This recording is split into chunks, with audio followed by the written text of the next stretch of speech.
Il était littéralement en train de mourir parce qu'il était convaincu qu'il était en train de mourir.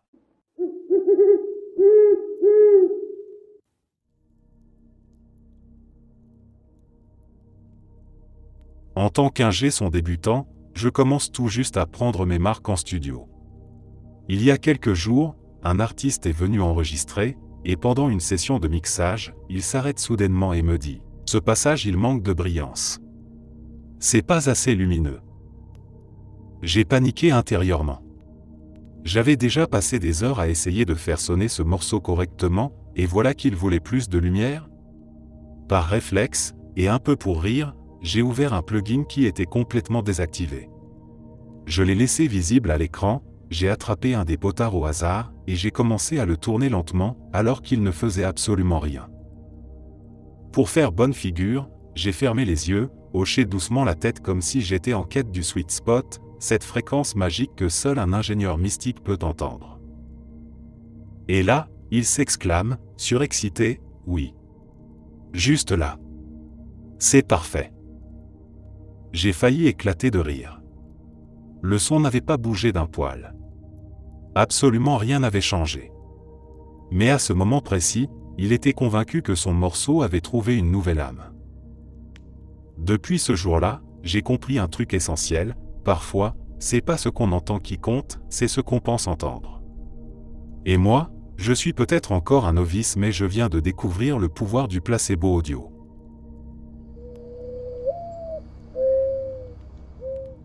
Ma fille souffrait d'insomnie depuis plusieurs nuits. Elle tournait en rond dans sa chambre, incapable de trouver le sommeil, et son épuisement commençait à se lire sur son visage. Un soir, elle est venue me voir pour me demander si j'avais quelque chose qui pourrait l'aider à dormir. Je lui ai parlé de la mélatonine, en prétendant en avoir dans ma voiture. Je suis sorti, lentement, pour renforcer l'illusion, puis je suis revenu avec un simple tic-tac. Je lui ai donné la pastille comme si c'était un comprimé efficace, sans rien dire de plus. Elle l'a prise et est allée se coucher. Le lendemain, elle s'est réveillée très tard, visiblement encore engourdie. Elle s'est plainte d'avoir sombré dans un sommeil profond, de ne pas avoir entendu son réveil, et d'être restée somnolente toute la journée. Ce qui la perturbait, c'est la conviction que la pilule avait agi comme un somnifère puissant. Elle était persuadée que c'était à cause de ce qu'elle avait pris la veille. En réalité, il s'agissait simplement de l'effet placebo. L'idée d'avoir enfin un remède avait suffi à calmer son esprit et à déclencher le sommeil qu'elle cherchait depuis des jours. Pendant qu'elle traînait toute la journée avec l'impression d'avoir pris un médicament fort, je ne pouvais m'empêcher de repenser à la scène, amusé par la puissance de la suggestion et par la simplicité de mon petit tour.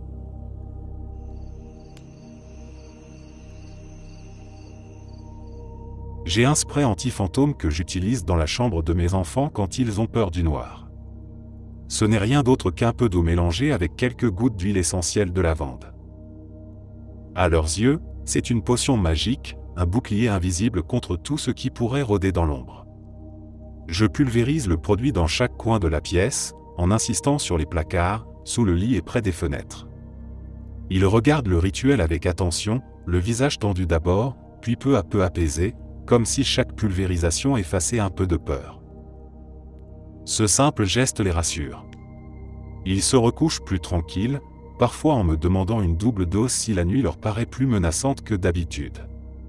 Ils dorment mieux, s'endorment plus vite, et se sentent protégés. Avec le temps, ce rituel est devenu presque sacré. Ils ne s'en lassent pas. Même s'ils savent, ou soupçonnent, que le spray n'a rien de magique, ils tiennent à ce moment.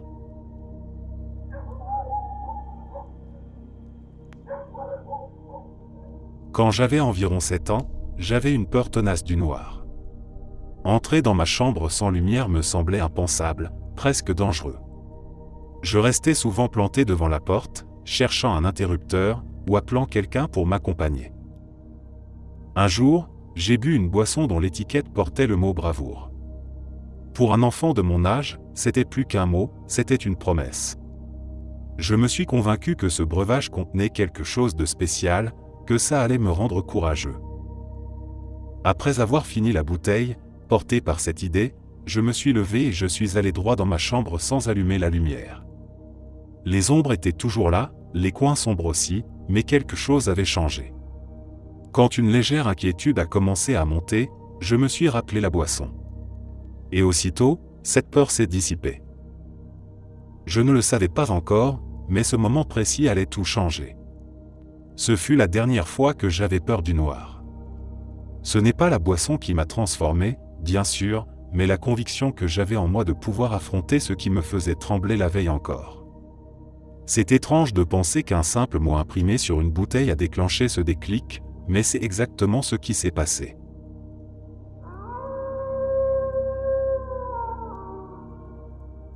Il y a quelques mois, j'étais à Amsterdam, simplement pour visiter la ville, pas pour le cannabis, même si tout le monde pense ça dès qu'on en parle. Un après-midi, on est rentré dans une boutique qui vendait des gâteaux, du chocolat chaud, ce genre de trucs assez innocents en apparence. J'ai pris un café, sans trop réfléchir. 10 minutes après avoir bu cette tasse, un doute m'a traversé l'esprit. Le goût était un peu étrange, légèrement différent, comme s'il y avait quelque chose en plus. Et là, j'ai commencé à paniquer intérieurement. Je me suis demandé si, sans faire attention, je venais de boire un café au cannabis. Mon cœur s'est mis à battre plus vite, tout me paraissait un peu flou, et j'ai eu cette impression bizarre de ne plus être tout à fait dans mon corps. Plus les minutes passaient, plus la paranoïa montait. J'étais persuadé que je venais de me droguer sans le vouloir, que j'allais passer l'après-midi complètement perché dans une ville étrangère. Puis, environ un quart d'heure plus tard, je me suis calmé. Je me suis répété plusieurs fois que non, ce n'était pas un café au cannabis, que j'étais juste en train de me faire des films.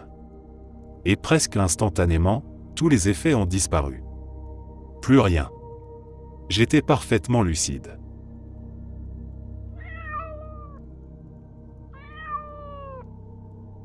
J'ai dit à ma femme que j'avais payé 8 $ pour une bouteille de vin.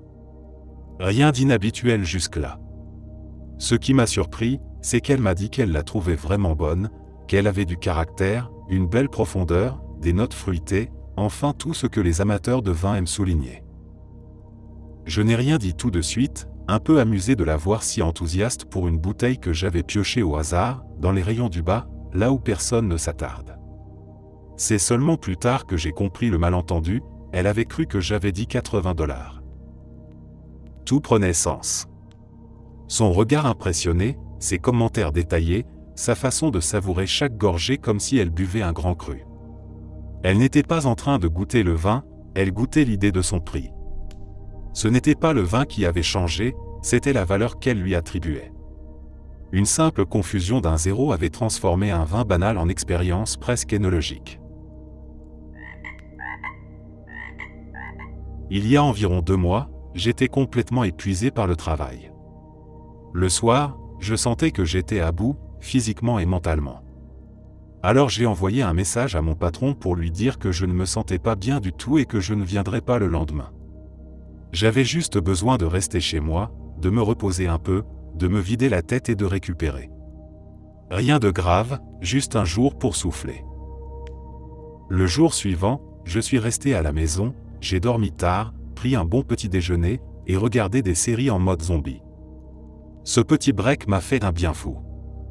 Le surlendemain, je suis retourné au bureau, plus ou moins reposé. Mais en arrivant, l'ambiance était étrange.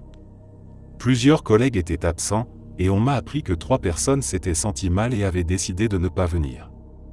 Tous les regards se sont tournés vers moi, comme si j'étais responsable. Apparemment, mon absence avait été interprétée comme le signe d'un virus, et dans la panique générale, l'idée que j'avais peut-être contaminé tout le monde s'était répandue plus vite qu'une épidémie. Le plus ironique, c'est que je n'étais même pas malade. J'avais juste besoin d'une pause. Et sans le vouloir, j'avais lancé une sorte de psychose collective. Une journée tranquille pour moi, 3 absents, et un bureau qui se demandait si une nouvelle grippe venait de frapper.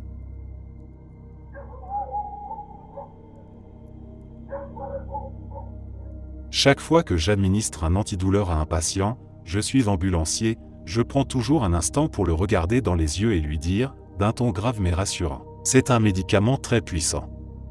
Il agit extrêmement bien. Vous allez vite sentir la différence, alors préparez-vous. En réalité, je donne souvent des doses assez faibles. Mais ce petit moment, cette mise en scène, change tout. Avec le temps, j'ai remarqué un phénomène fascinant, les patients à qui je fais cette annonce ont presque toujours l'impression que le médicament est terriblement efficace. Ils se détendent, leurs traits se dénouent, et ils me remercient comme si j'avais opéré un miracle. Un jour, une femme grièvement blessée me prenait la main en répétant que la douleur s'était presque envolée à peine quelques secondes après l'injection. Ce n'était pourtant qu'une fraction de la dose habituelle.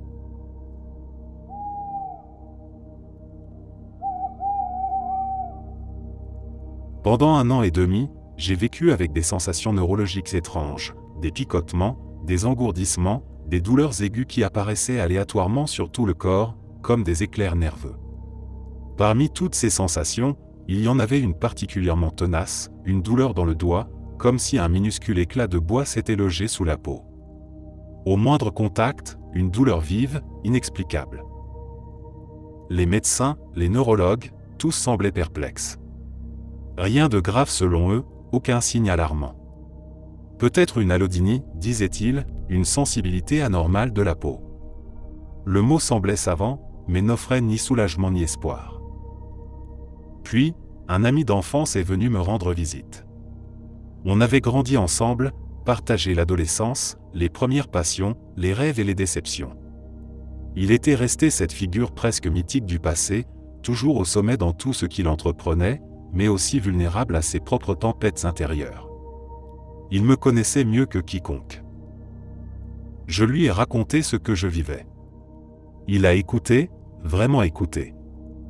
Pas pour poser un diagnostic, ni pour donner une explication scientifique. Juste pour être là. Et ce qu'il a offert, ce n'était pas un traitement, ni une théorie médicale. C'était une présence, une forme de certitude tranquille. Une ancre, là où tout en moi dérivait. Et quelque chose a changé.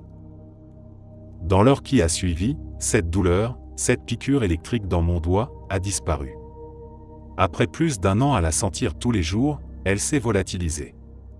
J'ai cru à un hasard, une pause passagère. Mais le lendemain, toujours rien. Le surlendemain non plus. Et depuis ce jour-là, plus de traces. J'ai eu toutes sortes de professionnels autour de moi pendant cette période, des spécialistes, des thérapeutes, des guérisseurs. Tous ont essayé d'apporter un soulagement, une réponse. Mais c'est cet instant, ce moment de reconnaissance profonde, de compréhension intime, qui a tout débloqué. Je ne crois pas au miracle. Mais je crois à la puissance du lien humain.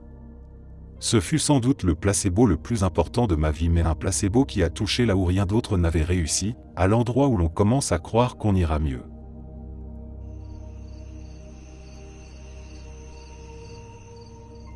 Jusqu'à l'âge de 10 ans environ, je ne voulais manger qu'une seule chose, du poulet.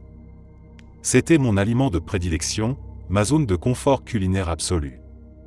Peu importe la forme, le goût ou l'accompagnement, si c'était du poulet, j'étais partant. Mes parents, désespérés à l'idée que je me nourrisse exclusivement de viande blanche, ont dû faire preuve d'inventivité. Ils ont mis au point une stratégie à la fois simple et redoutablement efficace. Tout ce qui m'était servi devenait une nouvelle version de poulet. Le brocoli? Du poulet vert.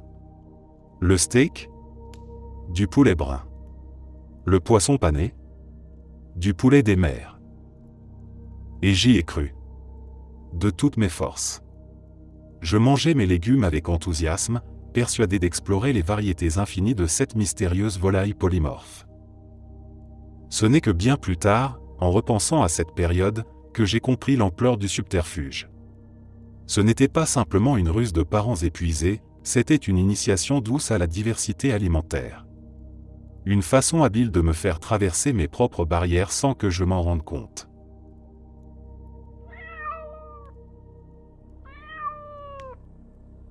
Depuis l'enfance, je vis avec des problèmes de santé chroniques que les médecins n'ont jamais vraiment su nommer. Pendant des années, j'ai erré de cabinet en cabinet, ballotté entre examens, hypothèses, espoirs et désillusions. L'un des médecins qui m'a suivi le plus longtemps a passé des années à tester sur moi une panoplie de traitements. C'était presque devenu une routine, un médicament, un effet secondaire, une rechute. Rien ne fonctionnait. Ou pire, tout semblait empirer, même à des doses minuscules. Antidépresseurs, vitamines, traitements hormonaux, corticoïdes, compléments en tout genre, la liste semblait infinie, et chacun de ces espoirs emballés dans un flacon finissait par rejoindre une autre note dans mon dossier médical. Un jour, alors qu'il feuilletait mon dossier dans le silence feutré du cabinet, il a commencé à évoquer les facultés surprenantes de l'esprit humain. Il a parlé du pouvoir de l'autosuggestion, de l'étonnant potentiel du cerveau à déclencher des processus de guérison. Et finalement, sans transition, il a suggéré que je devrais peut-être essayer le placebo. L'ironie m'a frappé immédiatement. Ce n'était plus une quête de traitement, mais presque une proposition philosophique, et si je décidais d'aller mieux en y croyant suffisamment fort? Comme si l'esprit pouvait devenir médicament, à défaut de molécules efficaces. Mais voilà le paradoxe, le placebo ne fonctionne que si on ignore qu'on le prend. Une fois qu'on connaît le mécanisme, il perd sa magie. Et ce jour-là, la magie s'est effondrée dans le silence qui a suivi sa proposition. Ce fut peut-être le moment le plus révélateur de mon parcours médical. Non pas parce qu'il m'a aidé à aller mieux, mais parce qu'il m'a montré, sans le vouloir, à quel point la médecine peut parfois tâtonner dans l'obscurité, tout en espérant qu'on y voit clair.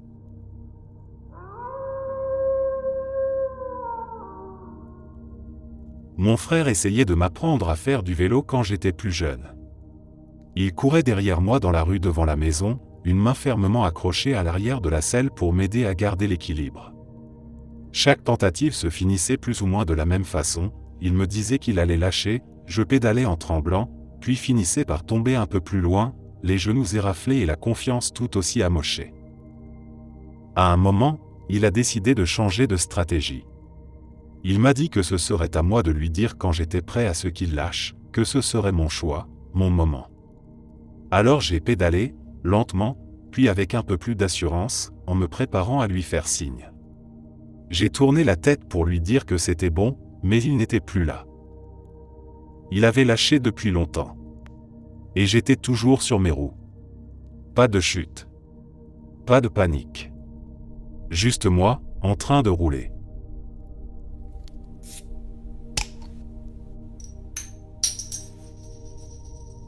Ma copine, un peu comme moi, est plutôt hypocondriaque.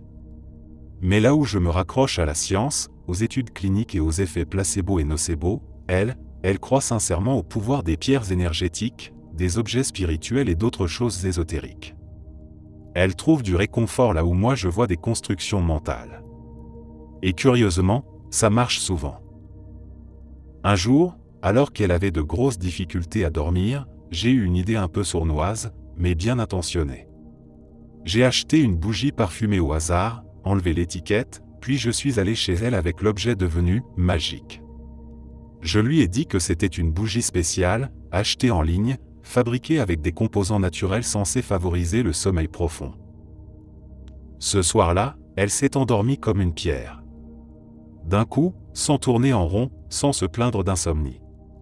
Le lendemain, elle m'a remercié avec une ferveur presque religieuse, persuadée que cette bougie avait changé quelque chose dans son énergie ou son environnement. Mais voilà, l'histoire ne s'est pas arrêtée là. Elle en voulait une autre. Même marque, même effet. Et je me suis retrouvé coincé dans ma propre mise en scène. Alors j'ai continué. À chaque fois, je trouve une autre bougie, j'enlève l'étiquette, je répète le petit rituel. Heureusement, elle ne les utilise pas trop souvent, ce qui me laisse un peu de répit entre chaque acte de ce petit théâtre bienveillant.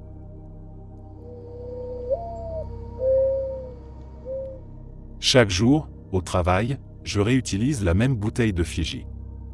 Elle trône sur mon bureau, fièrement, avec son étiquette bleue et ses montagnes paradisiaques. Et sans faute, il y a toujours un collègue pour s'extasier sur son contenu, l'eau Fiji, c'est vraiment la meilleure, elle a un goût incroyable. Puis vient la fameuse demande, une petite gorgée, juste pour le plaisir. Ce qu'ils ne savent pas, et que je ne compte pas leur dire, c'est que cette eau venue soi-disant d'une île lointaine est en réalité, celle de la fontaine du métro d'Aix-en-Grave-Côté.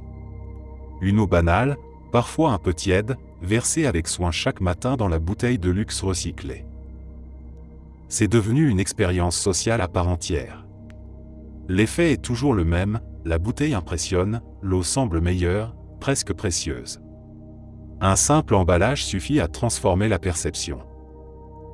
Et moi, je souris intérieurement à chaque compliment, tout en continuant à faire le plein dans la fontaine du sous-sol, comme si je transportais un grand cru caché dans une étiquette bon marché inversée.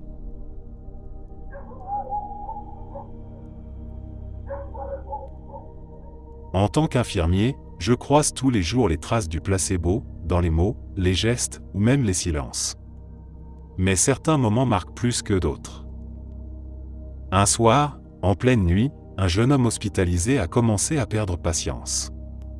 Il souffrait, ou croyait souffrir, au point de devenir menaçant. Il me criait dessus, exigeait un antidouleur plus fort, jurant qu'il ne tiendrait plus sans ça. La tension était palpable, son agitation montait d'un cran à chaque minute. Il avait mal.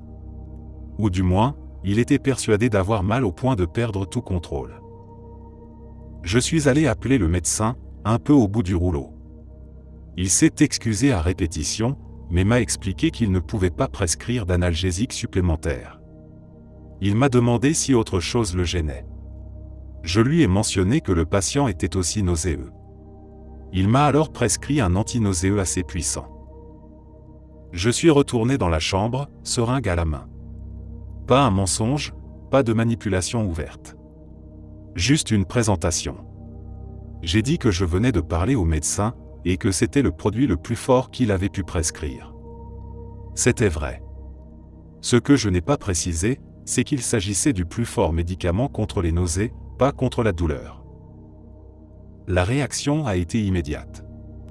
Il s'est calmé, s'est adossé contre l'oreiller, et peu à peu, la douleur s'est dissipée. Comme si elle avait suivi la seringue hors de la pièce. Ce n'était pas de la magie. C'était l'effet placebo dans sa forme la plus pure. Une démonstration silencieuse de ce que le cerveau peut faire quand il pense être enfin soulagé. Et moi, fidèle à mon principe de ne jamais mentir à mes patients, je n'ai rien eu à inventer. Juste à dire la vérité, d'une certaine façon.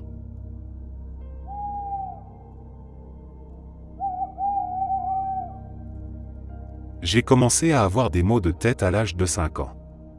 De ceux qui vous transpercent le crâne comme une lame glacée, qui vous obligent à vous recroqueviller dans un coin sombre en espérant que le monde s'arrête de tourner. Ma mère, inquiète, m'a emmené chez notre médecin de famille. Il a haussé les épaules et, avec un petit rire condescendant, lui a dit de ne pas s'inquiéter pour si peu. Les enfants n'ont pas de migraine, voyons. Mais les douleurs continuaient. Elles venaient sans prévenir, à l'école, pendant les repas, même parfois au beau milieu de la nuit. Pendant des années, le médecin a persisté à ignorer mes plaintes. Puis, un jour, sans raison apparente, il a changé d'attitude. Il a ouvert un vieux placard en bois, celui qui grinçait à chaque fois qu'on l'ouvrait, un bruit que je n'oublierai jamais, et en a sorti un énorme bocal rempli de petites pilules rouges. Il en a versé une poignée dans une enveloppe brune froissée et me les a tendues. Prends une chaque fois que tu sens que ta tête commence à te faire mal. J'étais déjà un lecteur avide, surtout de romans policiers. Dans la salle d'attente, en attendant que ma mère règle la consultation, je l'ai regardée droit dans les yeux. « Maman, ce sont des placebos, n'est-ce pas ?» Elle n'a rien dit. Elle n'a même pas eu besoin. 40 ans ont passé. Les maux de tête ont disparu avec le temps, ou peut-être que j'ai juste appris à vivre avec. Un jour, lors d'un déjeuner de famille, je parlais avec mon oncle, un homme bourru mais attachant, qui avait toujours souffert d'arthrite. Il me racontait à quel point il regrettait de ne jamais avoir su ce qu'étaient ces fameuses petites pilules rouges que le même médecin lui avait prescrites. C'était le seul truc qui calmait vraiment mes douleurs. Je donnerais cher pour en retrouver. Je l'ai regardé, un sourire en coin. J'ai failli lui dire. Vraiment. Mais je me suis ravisé. Parce que peut-être qu'il avait raison. Peut-être que, parfois, croire en un remède suffit à guérir. Je ne lui ai jamais dit. Je me souviens qu'à l'école, ma mère me préparait toujours des sandwichs au salami. C'était une habitude si ancrée que je n'y prêtais même plus attention.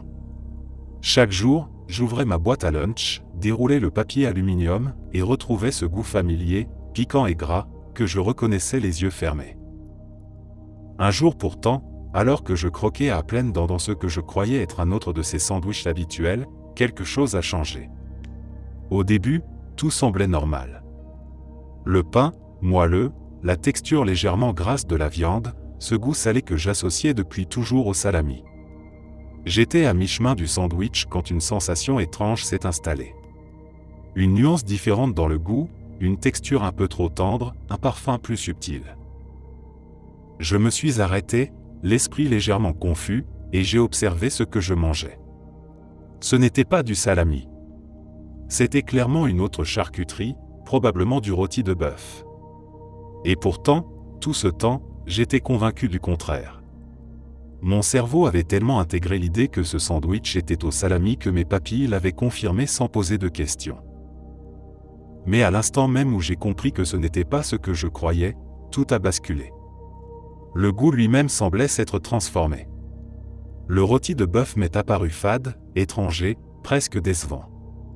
C'était comme si la simple prise de conscience avait brisé l'illusion.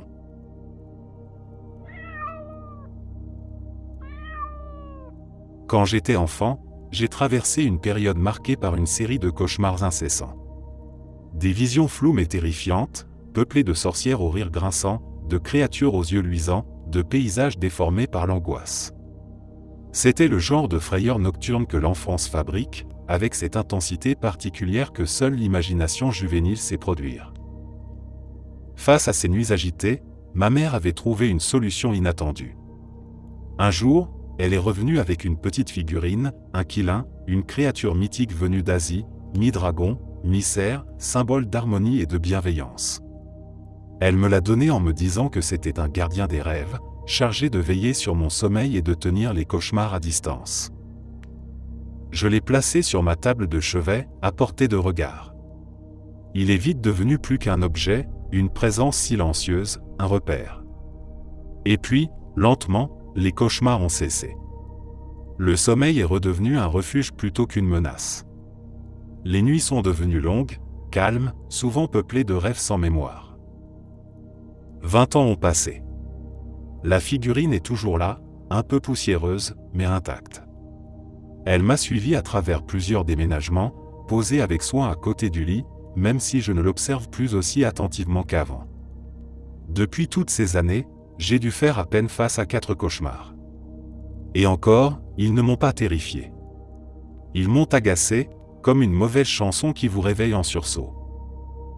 Peut-être que c'était une coïncidence. Peut-être que je me suis simplement construit, en silence, une barrière mentale. Mais une part de moi reste attachée à cette idée ancienne, qu'une petite créature de porcelaine, offerte avec tendresse, a vraiment veillé sur mes nuits.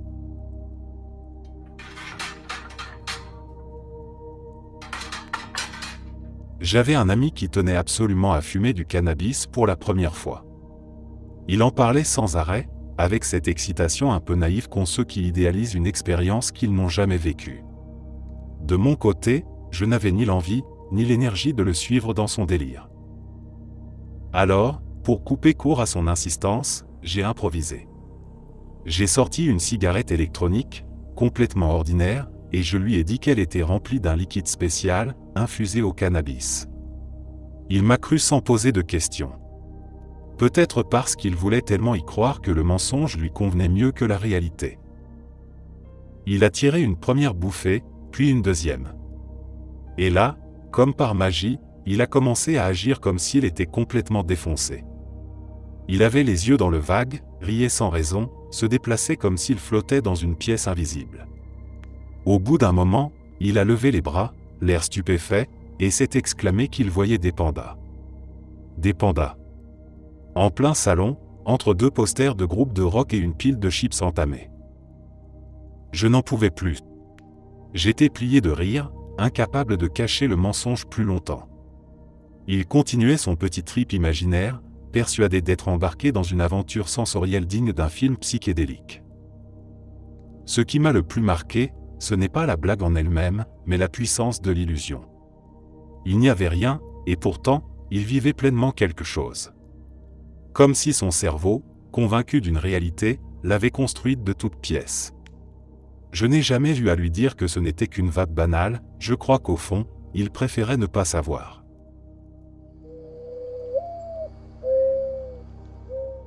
La plupart de mes records personnels en musculation n'ont pas été le fruit d'un programme réfléchi, ni d'un sursaut de motivation héroïque. Non, ils sont venus d'un simple malentendu, je me suis trompé de plaque. En pensant charger une barre à un poids modéré, j'y ajoutais en réalité bien plus que prévu.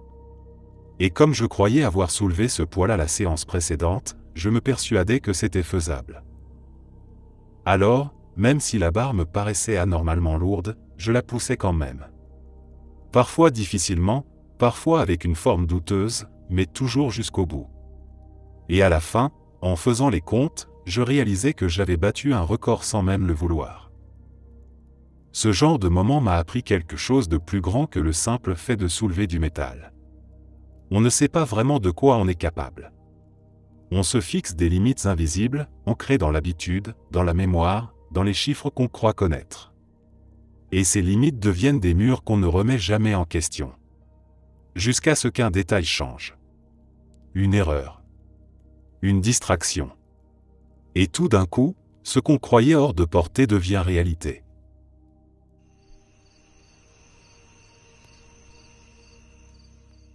Pendant 2 ans dans mon ancien bureau, les plaintes concernant la température étaient constantes. Chaque semaine, quelqu'un écrivait que l'espace était trop chaud. Ces réclamations allaient dans une file publique, donc tout le monde pouvait les voir.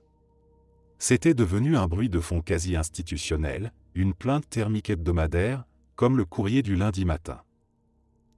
Alors, à force d'accumulation, une décision fut prise, un thermostat allait être installé rien que pour notre zone. Rien de sophistiqué. Pas d'écran, pas de chiffres. Juste un petit boîtier avec un curseur, allant de plus froid à plus chaud. Un placebo de plastique vissé au mur. Et miracle, plus une seule plainte pendant 6 mois. La magie de l'illusion a tenu jusqu'au jour où quelqu'un a affirmé que le thermostat ne fonctionnait plus. Un technicien est venu. Il a passé une demi-heure dans la pièce adjacente, de l'autre côté du mur. Puis il est ressorti avec un jargon complexe sur une vanne de compression défaillante, expliquant que la température ne s'ajustait plus correctement. Ce scénario s'est répété au moins 2 autres fois au fil des années. Et chaque fois, le même technicien, le même diagnostic. La même impression qu'une mécanique invisible opérait en coulisses.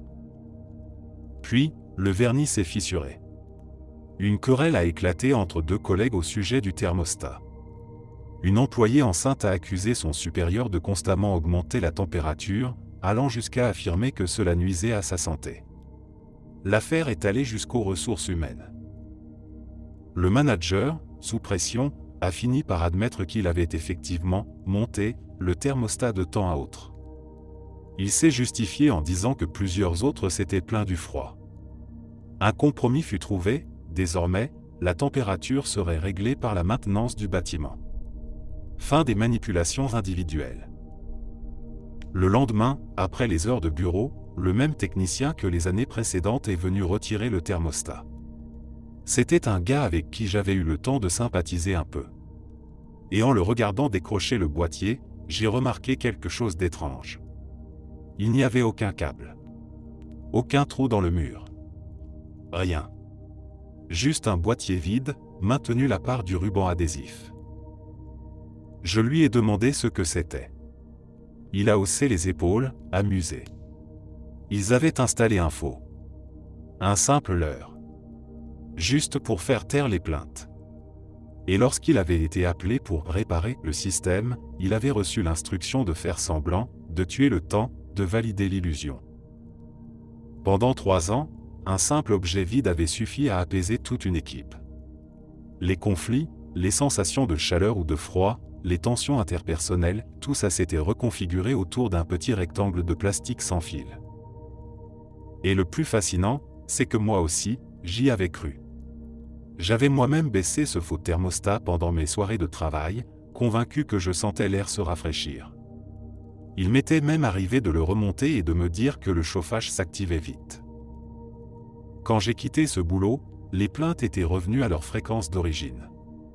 J'ai longtemps hésité à révéler le secret avant de partir, juste pour voir les réactions. Mais j'ai préféré épargner le technicien, ce complice involontaire dans l'une des plus belles démonstrations de psychologie collective que j'ai jamais vues.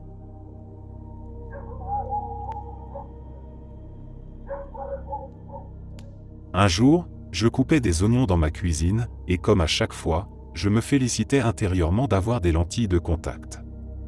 Elles avaient toujours agi comme une barrière magique, me protégeant des vapeurs irritantes. Je tranchais avec aisance, sans une larme, et je me disais à quel point c'était pratique, à quel point c'était une de ces petites victoires discrètes du quotidien. Puis, après une bonne minute, une pensée m'a traversé l'esprit calme, logique, implacable. Je n'avais plus de lentilles. J'avais subi une chirurgie des yeux au laser l'année précédente. Ma vision était nette sans correction. Je n'avais plus rien entre mes yeux et les oignons. 5 secondes après cette prise de conscience, les larmes ont commencé à couler. Pas une émotion, juste une réaction immédiate, physique, incontrôlable. Comme si mon cerveau, maintenant conscient de l'absence de protection, avait déclenché l'irritation par réflexe. C'était absurde et fascinant. Pendant une minute entière, mon corps était persuadé d'être protégé, et tout allait bien. Puis la réalité a été mise à jour, et les effets sont arrivés comme s'ils attendaient en embuscade que mon esprit baisse la garde.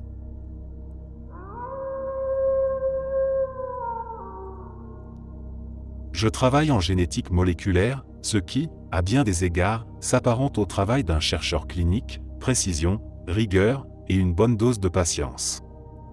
Mais parfois, la science croise la psychologie d'une façon bien plus imprévisible que dans les protocoles expérimentaux. Dans mon tout premier labo, alors que la norme 802.11b faisait tout juste son apparition, j'ai eu la mission d'installer un point d'accès sans fil. À l'époque, c'était encore une nouveauté, les réseaux Wi-Fi n'étaient pas omniprésents comme aujourd'hui. J'avais à peine fixé le boîtier au mur qu'une collègue s'est mise à se plaindre. Elle était convaincue que le signal lui causait des maux de tête et une sensation d'acouphène. Elle n'a pas simplement fait une remarque en passant. Elle était catégorique. Elle disait ressentir une pression, une sorte de bourdonnement ambiant, comme si quelque chose interférait avec son équilibre. Elle a même évoqué l'idée de devoir changer de bureau si le signal continuait à émettre aussi fort. Le détail savoureux, c'est que l'appareil n'était même pas encore alimenté. Je n'avais pas eu l'autorisation de le brancher, j'attendais toujours qu'un technicien d'IT vienne le configurer, une formalité qui, comme souvent, a pris une bonne semaine. Pendant tout ce temps, elle continuait à signaler les effets secondaires, persuadée que l'appareil fonctionnait. Il était littéralement éteint, inerte, juste fixé au mur comme un presse-papier électronique.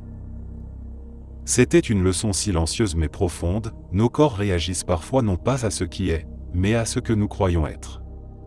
La suggestion seule suffit à déclencher des symptômes, des réels, ressentis, mesurables. Et dans un monde saturé d'ondes, de signaux et de récits sur ce que la technologie fait à nos corps, la frontière entre biologie et croyance est parfois plus poreuse qu'on ne veut bien l'admettre. Ce jour-là, j'ai appris qu'il y avait des expériences humaines bien plus imprévisibles que celles qu'on mène dans une boîte de pétri.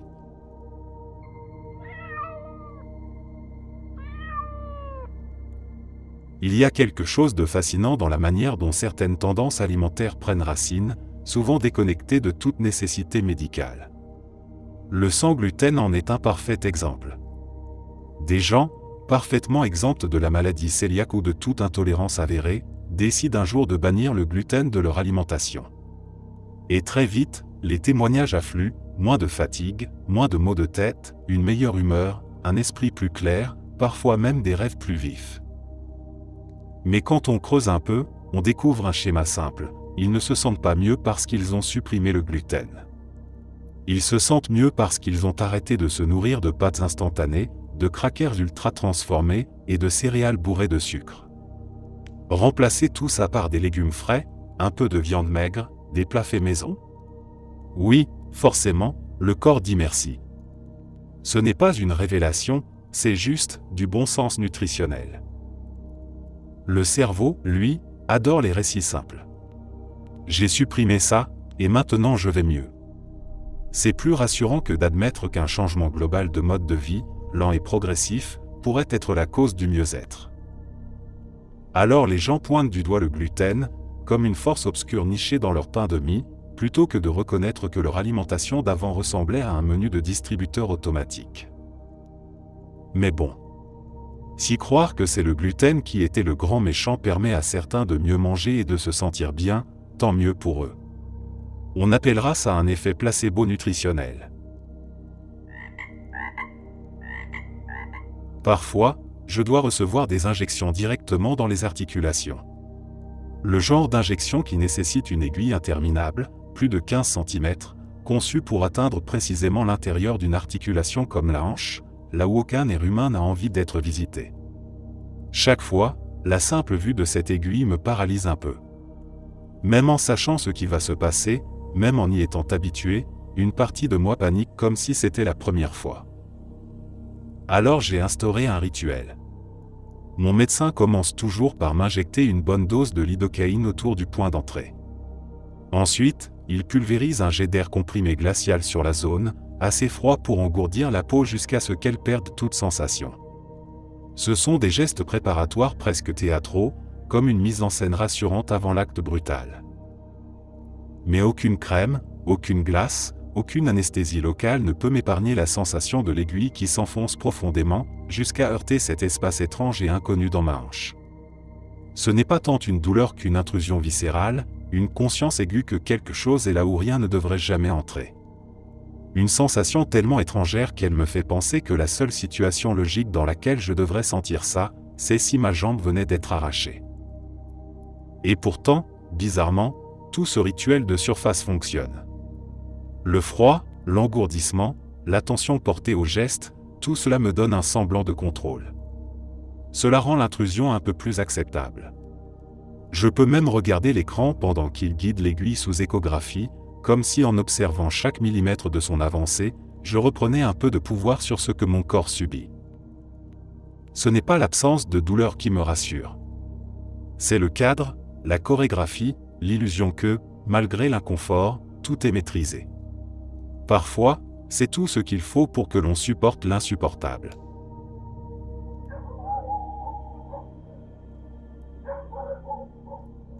En 1959, un chirurgien du nom de Leonard Cobb mène une expérience médicale qui, aujourd'hui, serait probablement considérée comme éthiquement explosive.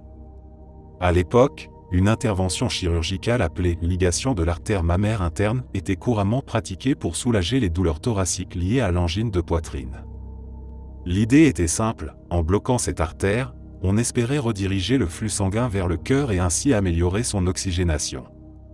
Beaucoup de patients disaient se sentir mieux après l'opération. Mais Cobb commence à avoir des doutes. Il se demande si l'amélioration est vraiment due à la chirurgie, ou simplement à l'idée d'avoir été opéré. Pour en avoir le cœur net, il décide de mener un essai clinique un peu particulier. Il recrute des patients souffrant d'angine et les divise en deux groupes, le premier reçoit la chirurgie standard, le second subit une fausse chirurgie. Ces patients placebo sont anesthésiés, incisés comme pour une vraie opération, mais l'artère n'est pas touchée. Les chirurgiens referment la plaie, et les patients se réveillent en pensant avoir subi une véritable intervention cardiaque.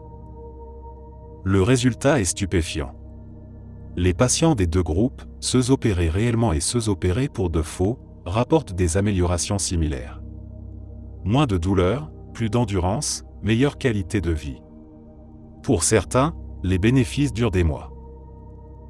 Ce que Cobb découvre, c'est que la simple croyance d'avoir été soigné suffit à produire une amélioration tangible, mesurable, dans une pathologie pourtant aussi sérieuse que l'angine de poitrine.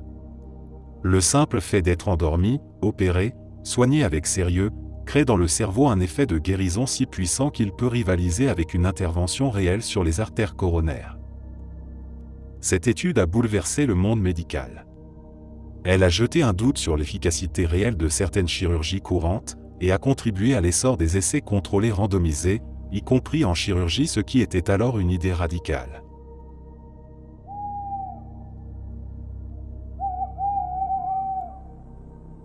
En 1957, un patient américain connu sous le nom de Monsieur Wright entre dans l'histoire de la médecine pour avoir vécu ce qui ressemble presque à un miracle, mais qui, en réalité, est un exemple spectaculaire d'effet placebo.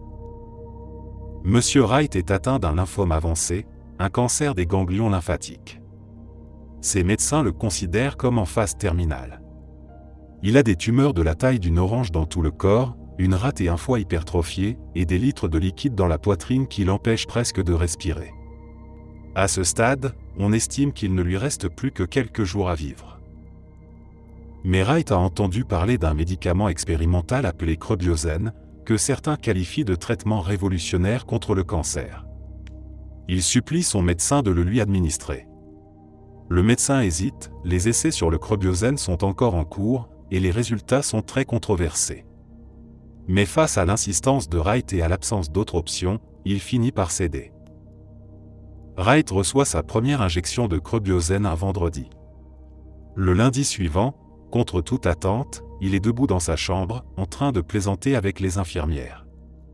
En quelques jours, ses tumeurs ont fondu comme neige au soleil. Son liquide pleural s'est résorbé.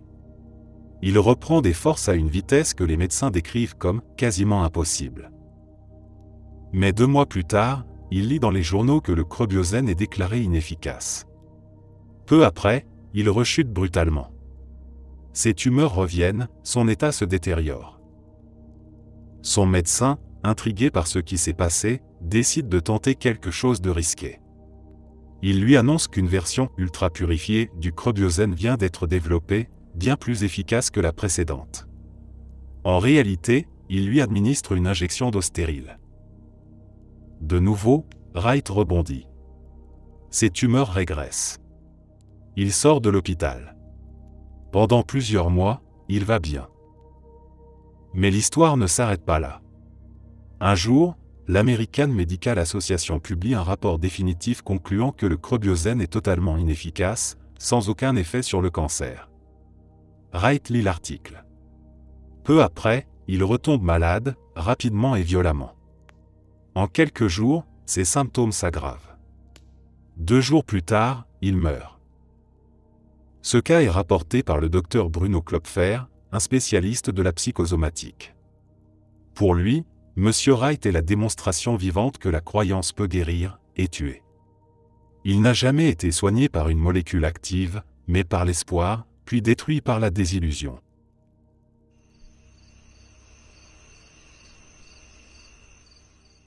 Au début des années 2000, un chercheur du nom d'Irving Kirsch se penche sur une question simple, mais explosive. Les antidépresseurs sont-ils réellement plus efficaces qu'un placebo?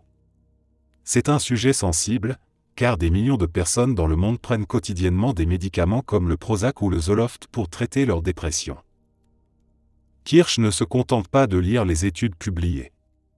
Il fait quelque chose de rare, il dépose une demande officielle pour accéder aux données non publiées des essais cliniques soumis à la FDA, l'autorité américaine du médicament. Ces données incluent aussi les résultats que les laboratoires pharmaceutiques n'ont pas rendus publics. Ce qu'il découvre est stupéfiant, dans la majorité des cas de dépression légère à modérée, les patients prenant un placebo s'améliorent presque autant que ceux prenant un antidépresseur. La différence entre les deux est statistiquement significative, mais cliniquement négligeable. En d'autres termes, le médicament agit à peine plus qu'une pilule de sucre, pas assez pour faire une vraie différence dans la vie de la plupart des patients. Plus choquant encore, dans certains essais, la force de la croyance des patients dans le traitement suffit à déclencher une amélioration notable de leur état émotionnel, qu'ils aient pris une molécule active ou non. Et ce n'est pas un cas isolé. D'autres méta-analyses confirment que le simple fait de prendre une pilule dans un cadre médical, de voir un professionnel bienveillant, et de penser que quelque chose va changer, suffit souvent à amorcer une dynamique de guérison. Les implications sont immenses. Non seulement cela oblige à repenser la manière dont on prescrit les antidépresseurs, mais cela met aussi en lumière la puissance de l'alliance thérapeutique, du rituel médical et du mental dans le processus de soins. Kirsch publiera un livre intitulé The Emperor's New Drug, dans lequel il défend cette thèse controversée, les antidépresseurs ne sont pas des super médicaments, et dans bien des cas, c'est l'effet placebo qui guérit.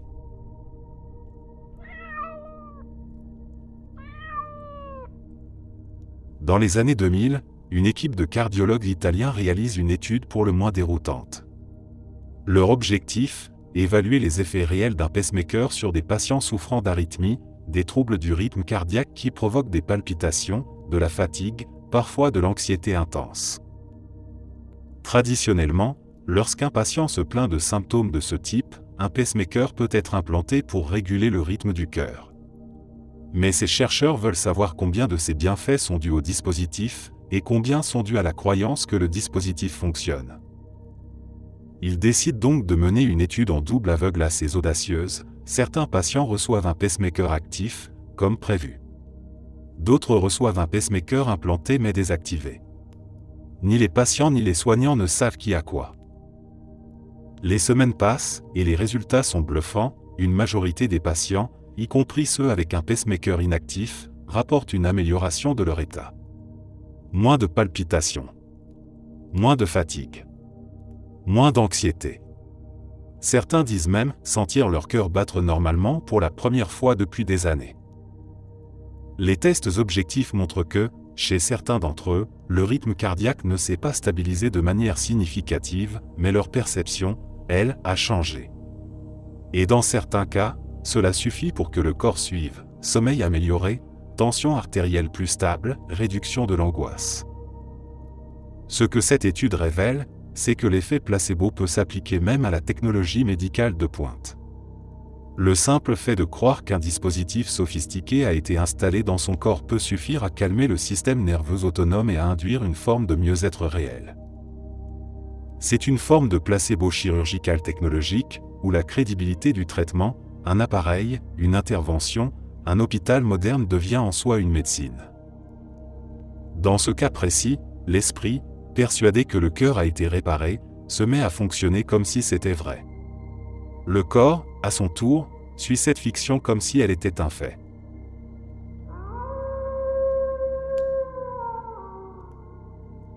En 2004, une étude clinique publiée dans le New England Journal of Medicine jette un énorme pavé dans la mare de la chirurgie orthopédique. Elle porte sur une opération du dos bien connue, la chirurgie pour soulager les douleurs lombaires chroniques, souvent pratiquée lorsque des traitements médicamenteux ou physiques échouent. Les chirurgiens décident de tester une hypothèse troublante, et si l'amélioration des patients n'était pas due à la chirurgie elle-même, mais à l'idée d'avoir été opérés. Ils montent alors une étude avec deux groupes. Le premier subit la vraie opération, une arthroscopie consistant à retirer ou réparer un morceau de cartilage dans la colonne vertébrale. Le second subit une chirurgie factice, même anesthésie, mêmes incisions, même bruit métallique dans la salle d'eau, mais aucune manipulation réelle. Une simple simulation chirurgicale. Les patients ne savent pas à quel groupe ils appartiennent. Tous passent par le même processus post-opératoire, avec le même personnel, les mêmes soins, les mêmes encouragements. Et pourtant, les résultats sont déroutants, les deux groupes rapportent une amélioration similaire. Niveau de douleur réduit, mobilité augmentée, qualité de vie améliorée, même ceux qui n'ont jamais réellement été opérés décrivent une nette progression. Certains patients placebo disent même avoir senti que quelque chose avait changé dès leur réveil. Leur cerveau avait intégré l'idée que le problème avait été corrigé. Et à partir de là, le corps s'est réajusté comme si la douleur n'était plus nécessaire. Pour les chercheurs, cette expérience met en lumière une chose essentielle, dans certaines pathologies chroniques, notamment celles où la douleur est subjective ou mal comprise, le rituel médical peut avoir un pouvoir thérapeutique propre. L'acte de faire confiance, d'être pris en charge, d'avoir subi quelque chose, peut suffire à déclencher un soulagement durable. Cette étude a profondément bousculé le monde de la chirurgie. Elle a déclenché des débats houleux sur la nécessité de tester les actes chirurgicaux avec la même rigueur que les médicaments. Car si le placebo peut soulager avec une simple incision et un bon théâtre opératoire, combien d'opérations coûteuses et risquées sont en réalité des interventions psychologiques déguisées ?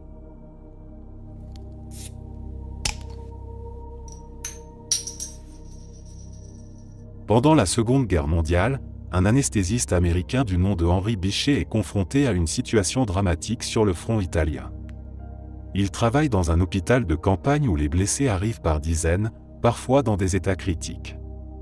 Les ressources médicales sont limitées, le sang manque, les médicaments aussi.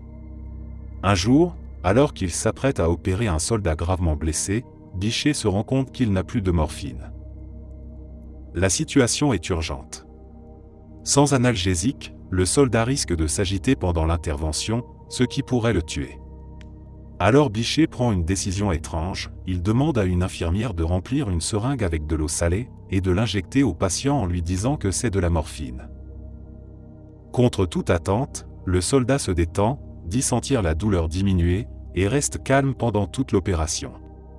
Il ne crie pas, ne lutte pas. Bichet réitère cette méthode plusieurs fois avec d'autres soldats, toujours en situation de rupture de stock, et il observe des effets similaires. Le simple fait de croire qu'on vous administre un puissant antidouleur suffit à en activer les effets dans le cerveau. Ce que Bichet comprend sur le terrain ce jour-là va changer sa carrière, et même la médecine moderne. De retour aux États-Unis, il devient l'un des pionniers de l'étude de l'effet placebo. Il publie plusieurs articles révolutionnaires dans les années 1950, dans lesquels il affirme que jusqu'à 35% des patients peuvent ressentir une amélioration de leurs symptômes uniquement grâce à un placebo, sans aucun principe actif. Mais surtout, il milite pour que tous les essais cliniques de médicaments incluent un groupe placebo, afin de déterminer si les effets observés sont dus à la molécule ou simplement à l'attente de guérison. Avant lui, ce n'était pas une exigence systématique. Ce moment sur le champ de bataille, cette seringue d'eau salée donnée en urgence, a donc non seulement soulagé un homme, mais aussi changé à jamais la manière dont on teste les traitements médicaux.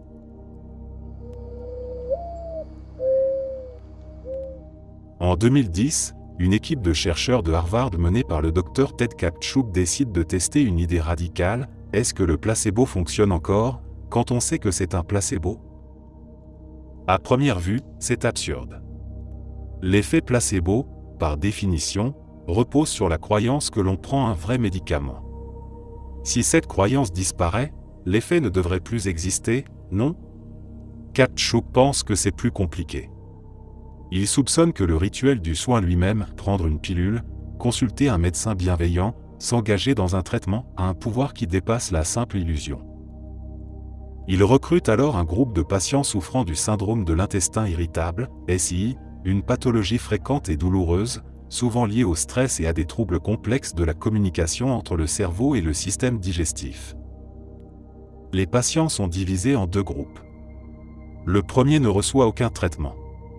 Le second reçoit un flacon de pilules étiqueté très clairement comme « placebo », avec une mention « Ces pilules ne contiennent aucun ingrédient actif », mais des études ont montré que les placebos peuvent améliorer les symptômes grâce à l'effet placebo. C'est complètement transparent. Pas de supercherie. Tout est dit dès le début. Et pourtant, après quelques semaines, les résultats sont sans appel. Les patients qui prennent les pilules placebo se sentent mieux. Moins de douleur, moins de ballonnement, moins d'inconfort. Certains rapportent même un retour à une vie normale. L'amélioration est clairement supérieure à celle du groupe qui ne prend rien. Comment l'expliquer? Kaptchuk avance plusieurs hypothèses. D'abord, même si le patient sait que la pilule est vide, il accepte l'acte de soin. Il s'engage activement dans une démarche de guérison. Ensuite, il y a le cadre, une consultation chaleureuse, un médecin qui écoute, un protocole sérieux. Le cerveau comprend, quelque chose est en train d'être fait pour moi. Et il déclenche ses propres mécanismes de réparation. Cette étude a fait l'effet d'une bombe. Elle a montré que le placebo n'est pas seulement une tromperie, c'est aussi un catalyseur. Il révèle le potentiel d'auto-guérison qui existe en chacun de nous, parfois bloqué, parfois ignoré, mais bien réel. Depuis, d'autres essais ont confirmé le phénomène. Dans certaines conditions, le placebo fonctionne même sans mensonge. Et ça change tout dans notre manière de concevoir la relation thérapeutique.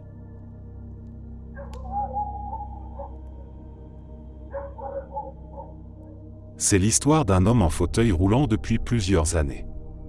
Il ne souffre pas d'une paralysie liée à une lésion de la moelle épinière, mais d'un cas complexe de paralysie psychogène, un trouble neurologique fonctionnel où le corps ne bouge plus, même si physiquement, il le pourrait.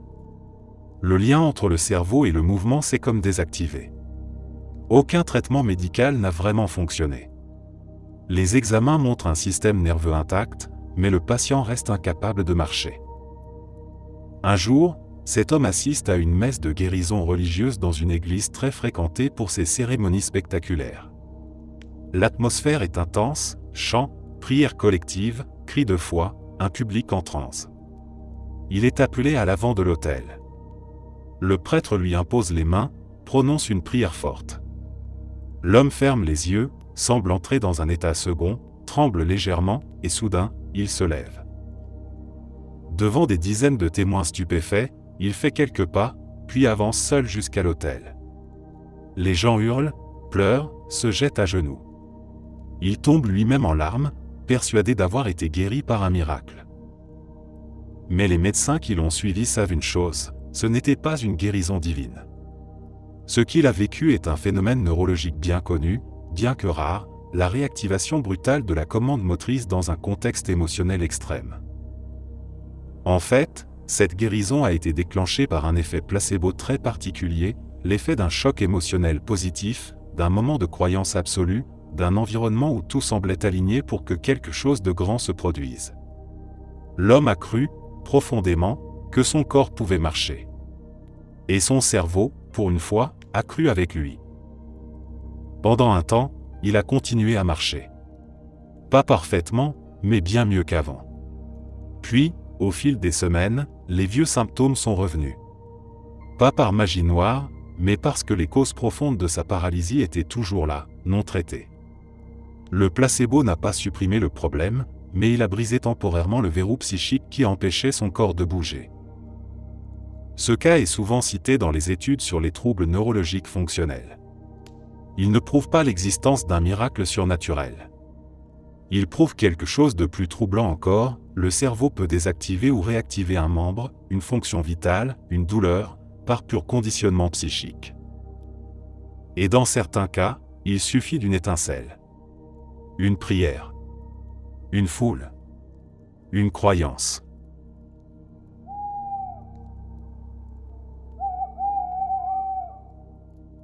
En 1976, pendant les Jeux Olympiques de Montréal, une expérience officieuse mais frappante est menée en coulisses par plusieurs entraîneurs et chercheurs en psychologie du sport. Leur objectif, tester l'influence de la croyance en un produit dopant sur la performance physique d'athlètes de haut niveau. À l'époque, l'usage des substances dopantes est déjà un sujet chaud, mais les connaissances sur l'impact psychologique de ces produits sont encore limitées. Certains entraîneurs, intrigués par les récits d'amélioration miraculeuse après la prise de nouvelles substances, décident de mener un petit test à l'aveugle. Ils donnent à quelques-uns de leurs athlètes une pilule en leur disant qu'il s'agit d'un nouveau stimulant ultra puissant, récemment mis au point pour booster l'endurance et la récupération musculaire. En réalité, les gélules ne contiennent aucun produit actif. Ce sont des placebos, soigneusement préparés pour ressembler à un vrai complément de dopage. Et les résultats sont étonnants, plusieurs athlètes voient leur performance s'améliorer nettement. Certains battent même leur record personnel. Ils disent se sentir plus légers, plus explosifs, plus résistants à l'effort. Ils ont l'impression que leur corps répond mieux que d'habitude. Aucun d'entre eux ne soupçonne un instant qu'ils n'ont rien pris de spécial. Mais une fois les jeux terminés, on leur révèle la vérité. Les réactions sont partagées, certains rient, d'autres sont choqués. Mais tous reconnaissent que ce qu'ils ont ressenti était réel, même si chimiquement, il n'y avait rien dans leur sang. Ce que cette anecdote révèle, c'est la puissance de l'effet placebo dans le domaine du sport de haut niveau. Quand un athlète croit dur comme fer qu'il est sous l'effet d'une substance qui va le propulser au sommet, son cerveau, et donc son corps, entre dans un état d'activation maximale. Les circuits de la motivation, de l'adrénaline, de la concentration s'embrasent. L'effet est similaire à celui de certains stimulants, sans le moindre produit dopant. Depuis, d'autres expériences similaires ont été menées, avec des cyclistes, des haltérophiles, des nageurs. Et à chaque fois, on constate qu'une croyance bien construite, dans un cadre crédible, peut produire un effet aussi puissant, parfois plus, qu'une substance interdite. Dans les années 1970, un étudiant en médecine participe à un essai clinique pour un antidépresseur expérimental. Dépressif, fragile psychologiquement, il traverse une mauvaise passe. Un jour, pris de désespoir, il avale d'un coup presque 30 comprimés du médicament qu'on lui a assigné dans le protocole. Peu de temps après, il commence à transpirer abondamment, tremble, s'effondre au sol. Sa respiration devient rapide, sa tension chute dangereusement. Il est transporté d'urgence à l'hôpital. Les médecins pensent avoir affaire à une overdose potentiellement mortelle.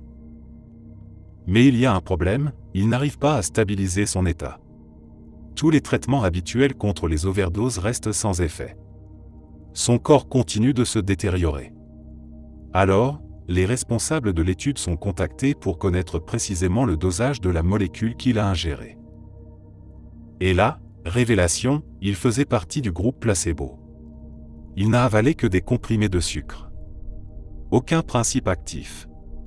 Zéro substance chimique en cause. Lorsqu'on le lui annonce, l'effet est immédiat, sa pression artérielle remonte, sa respiration ralentit, il commence à se calmer. En moins de 15 minutes, tous ses symptômes se stabilisent. Il ne souffrait pas d'une overdose pharmacologique, mais d'une overdose de croyance. Il était littéralement en train de mourir parce qu'il était convaincu qu'il était en train de mourir. Ce cas est resté dans les annales de la psychiatrie comme l'un des exemples les plus puissants de l'effet nocebo, l'effet inverse du placebo, où les attentes négatives du patient provoquent des symptômes négatifs réels, parfois graves, voire potentiellement mortels. C'est la preuve que, dans certains contextes, l'imagination seule suffit à faire basculer le corps dans un état de crise physiologique authentique. Merci d'être resté jusqu'à la fin. N'oubliez pas d'aimer la vidéo, de vous abonner et de partager vos propres histoires en commentaire. On se retrouve demain à la même heure devant ce feu.